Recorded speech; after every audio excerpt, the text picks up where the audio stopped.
देखो, कोई भी प्योर सब्सटेंस के लिए एट एटमॉस्फेरिक प्रेशर और टेम्परेचर पे जो लिक्विड सॉलिड और लिक्विड फेस होता है इक्विलिब्रियम पे, उसे हम नॉर्मल मेल्टिंग या नॉर्मल फ्रीजिंग पॉइंट कहते हैं। ड्राइंग एजेंट आपके CaCl2 एंड फॉस्फोरस पेंटाऑक्साइड होते हैं। दो वेज होते हैं कि हम लोग डायनेमिक इक्विलिब्रियम को चेक कर सकते हैं। पहला वे यूज़ ऑफ रेडियो एक्टिविटी, दूसरा वे यूज़ ऑफ आइसोटोप। अगर ये Kc आपका ज़्यादा है 10⁻³ से, इसका मतलब कंप्लीशन हो रहा है, मतलब वो बैकवर्ड शिफ्ट करेगा। Annual world production of ammonia, जो अमोनिया है वो फर्टिलाइज़र की तरह यूज़ किया जाता है। लगभग 100 मिलियन टन बनाए जाते हैं पूरे एक ईयर में। देखो, जब Fe+3 HCl रहता है तब तो ये रेड कलर का कॉम्प्लेक्स बनाता है, लेकिन वहीं पे HgCl2 आ जाता है तो उसकी वजह से वो डिक्रीज़ हो जाता है रेड कलर, क्योंकि यहाँ पे अब HgHCl का होल 4 -2 का कॉम्प्लेक्स बनने लगता है। उसके बाद माइकल फैराडे ने ये बताया कि अगर कोई इलेक्ट्रिसिटी कंडक्ट कर रहा है तो वो इलेक्ट्रोलाइट है, अगर कंडक्ट नहीं कर रहा है तो वो नॉन इलेक्ट्रोलाइट है। आयनाइजेशन जो तो डिपेंड करता है स्ट्रेंथ ऑफ बॉन्ड पे और एक्सटेंट ऑफ सॉल्वेशन पे, ये कितना स्ट्रेंथ है बॉन्ड के और कितना वो सॉल्वेशन उसका है। H+ जो होता है बहुत ही ज़्यादा रिएक्टिव होता है and can not exist freely in aqueous solution, इतना ज़्यादा रिएक्टिव होता है कि वो एग्जिस्ट नहीं करता है freely in aqueous solution. Strong acid है तब जाहिर सी बात है वीक कॉन्जुगेट बेस होगा। अब जैसे ये स्ट्रॉन्ग एसिड है आपका तो ये वीक कॉन्जुगेट बेस है, तो ये कह रहा है ये जो बेस होता है कॉन्जुगेट बेस होता है ये वीकर देन H2O से भी काफ़ी ज़्यादा वीक होता है। ऐसे वीक एसिड है तो स्ट्रॉन्ग कॉन्जुगेट बेस होगा, तो ऐसे ही ये जो स्ट्रॉन्ग कॉन्जुगेट बेस है वो स्ट्रॉन्गर होगा, किससे H2O से स्ट्रॉन्गर होता है। कह रहा वाटर सोल्यूबल ऑर्गेनिक कंपाउंड वो बिहेव करते हैं वीक एसिड की तरह।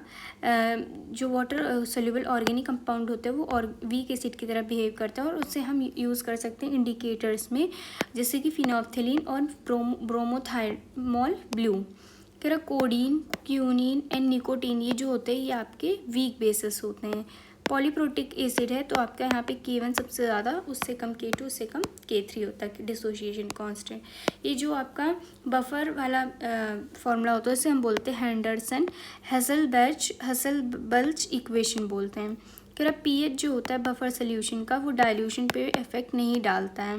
हाइग्रोस्कोपिक नेचर मतलब कि वो सोल्यूबल हो रहा है और एब्जॉर्ब कर रहा है मॉइस्चर।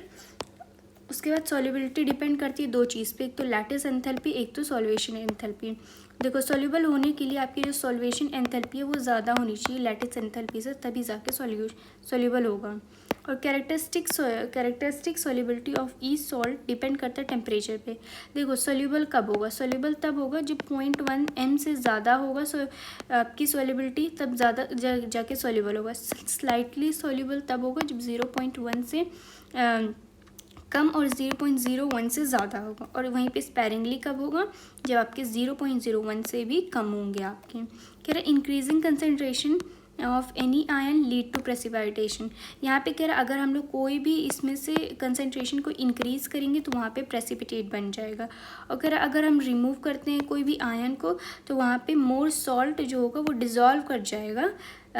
और यहाँ पे कह रहा जो कॉमन आयन इफेक्ट होता है वो अप्लाई होता है हाईली सोल्यूबल सॉल्ट्स में। देखो, फॉर एग्जांपल जैसे HCl है उसको पास किया गया NaCl सैचुरेटेड सोल्यूशन NaCl में पास किया गया, तो यहाँ पे क्या हो रहा था Cl- अब आपका इंक्रीज़ हो रहा था। इसका मतलब अब हमें प्योर NaCl जो होगा वो प्रेसिपिटेट आउट मिल जाएगा। अभी को हमने पढ़ा ना कि अगर हम लोग कोई भी कंसनट्रेशन इंक्रीज़ करते हैं तो हमें प्रेसिपिटेशन मिल जाता है, तो वैसे ही Cl- इंक्रीज़ किया तो हमें प्योर NaCl प्रेसिपिटेट आउट मिल गया। तो यही कह रहा है कि this is use to obtain high purity NaCl, ये यूज़ किया जाता है हाई प्योरिटी NaCl के लिए। कॉमन आयन इफेक्ट किस लिए यूज़ किया जाता है, precipitating Ag as AgCl and precipitating ferric ion as hydroxide and hydrated ferric oxide and precipitating barium as barium sulphate. Solubility जो होती है वो solubility of salt of weak acid increase करती है जैसे जैसे pH आपका डिक्रीज़ करता है। तो सोल्यूबिलिटी क्या होती है, इन्वर्सली प्रोपोर्शनल टू pH होती है आपकी। उसके बाद यहाँ देखिए क्लोरमफेनिकॉल जो होता है वो टाइफॉइड फीवर में यूज़ किया जाता है, क्लोरोक्विनोन मलेरिया में यूज़ किया जाता है एंड हेलोथेन आपके एनेस्थीसिया में यूज़ किया जाता है। CH3F क्लोरी, CH3Cl, CH3Br, CH3Cl और CH3F ये सारे आपके गैशियस होते हैं एट द रूम टेम्परेचर, क्या होते हैं, गैशियस होते हैं। कह रहा है RF और RCl जो होते हैं ये लाइटर होते हैं, किससे? वाटर से भी लाइटर होते हैं, लेकिन RBr और I जो होते हैं वो हेवियर होते हैं, किससे? वाटर से। RX जो है कह रहा है ये जो है RX इसमें पोलर कोवेलेंट तो है, लेकिन ये वाटर में सोल्यूबल नहीं है। क्यों? क्योंकि इसके पास हाइड्रोजन बॉन्ड नहीं है। तो वो कह रहा है कि RX जो है तो वो डिज़ोल्व करता है ऑर्गेनिक सॉल्वेंट में। कह रहा है RX एक्सेप्ट F, RF को छोड़ के बाकी सारे आपके बिल्स्टीन टेस्ट देते हैं, जहाँ पे कॉपर वायर के थ्रू पास किया जाता है और ग्रीन फ्लेम वहाँ पे प्रोड्यूस होता है। सिर्फ RF नहीं देता है आपका। CH2Cl2 जिसे मिथाइलिन डाइक्लोरेट कहते हैं, ये आपका सॉल्वेंट की तरह यूज़ किया जाता है एज पेंट रिमूवर। किसकी तरह? पेंट रिमूवर की तरह, मतलब सॉल्वेंट एज पेंट रिमूवर की तरह इसको काम में लिया जाता है मिथाइलिन डाइक्लोराइड को। And propellant in aerosol and metal cleaning में हेल्प मतलब रोल प्ले करता है। एंड CaCl3 जो होता है वो एनेस्थीसिया में काम आता है सबसे पहली बात, और ये प्रोडक्शन करता है किसका? फ्रियॉन R22 का। किसका? फ्रियॉन R22 का कौन प्रोडक्शन करता है? आपका CaCl3 करता है। देखो जब CaCl3 O2 के साथ रिएक्शन करता है लाइट के प्रेजेंस में, तो वो फॉस्फजीन हमें दे देता है जो कि बहुत ज़्यादा पॉइजनस होता है, इसी वजह से इसको हम लोग डार्क में रखते हैं। CSI3 जो होता है वो एंटीसेप्टिक नेचर का होता है, क्योंकि इसके पास फ्री आयोडीन लिबरेशन होता है। CCl4 जो होता है वो पायरीन होता है, ये डिप्लीट करता है किसको? ओजोन लेयर को, और ये फायर एक्सटिंग्विशर की तरह काम भी आता है। CF2Cl2 जो होता है इसे हम फ्रियॉन 12 भी बोलते हैं, ये आपके मोस्टली स्ट्रेटोस्फीयर में रहते हैं, एंड इसको हम लोग मैन्युफैक्चर करते हैं from the CCl4 by the swatch reaction. बहुत इंपॉर्टेंट है, पेपर में आया भी था कि CF2Cl2 को कैसे बना सकते हैं, फ्रॉम द CCl4 बाय स्वॉच रिएक्शन इसको बना सकते हैं। जो DDT होता है, डाइक्लोरो डाइफिनाइल ट्राइक्लोरो ईथेन, ये आपके मॉस्किटो को किल करने में यूज होता है। एंड सबसे पहले तो ये USA में ही निकाला गया था, और ये फर्स्ट क्लोरोनेटेड ऑर्गेनिक इंसेक्टिसाइड है आपका। उसके बाद है आपके फिनॉल को हम लोग कार्बोलिक एसिड बोलते हैं। देखो बॉइलिंग पॉइंट क्या होता है? Directly proportional to molecular mass and inversely proportional to number of side chain. वही सॉल्युबिलिटी उसकी जस्ट अपोजिट होता है। मेथनॉल, देखो अगर हम बॉडी में मेथनॉल ले रहे हैं तो वो मेथनॉल में कन्वर्ट होगा, फिर मेथनॉलिक एसिड में, फिर वो बहुत डेंजर होगा हमारी बॉडी के लिए। देखो जैसे CO+H2 है, ये कन्वर्ट करेगा CH3OH में in the presence of ZnO and CrO3। यहाँ पे लगभग 200 से 300 ATM और 673 केल्विन लिया जाता है। सुक्रोज को जब हम लोग करते हैं H2O के साथ रिएक्ट, तो वहाँ पे हमें ग्लूकोज और फ्रक्टोज मिलता है। कौन सी एंजाइम वहाँ यूज होती है? Invertase enzyme. और वहीं पे फर्मेंटेशन में आपकी जाइमेज एंजाइम यूज होती है। कह रहा है जो जो कमर्शियल अल्कोहल होता है वो अनफिट बना दिया जाता है। कैसे अनफिट बनाते हैं? उसमें हम लोग या तो कॉपर सल्फेट डाल देते हैं जिसकी वजह से कलर चेंज हो जाता है, या तो हम लोग पिरिमिडीन डाल देते हैं जिसकी वजह से स्मेल चेंज हो जाता है, बहुत फाउल स्मेल आता है। तो इसी को हम बोलते हैं डीनेचुरेशन करना, और इसको हम लोग फिर दोबारा पी नहीं सकते हैं। जो लोअर एल्डिहाइड होते हैं वो आपके पंजेंट स्मेल होते हैं, जो हायर एल्डिहाइड होते हैं ये आपको फ्रेगमेंट देते हैं।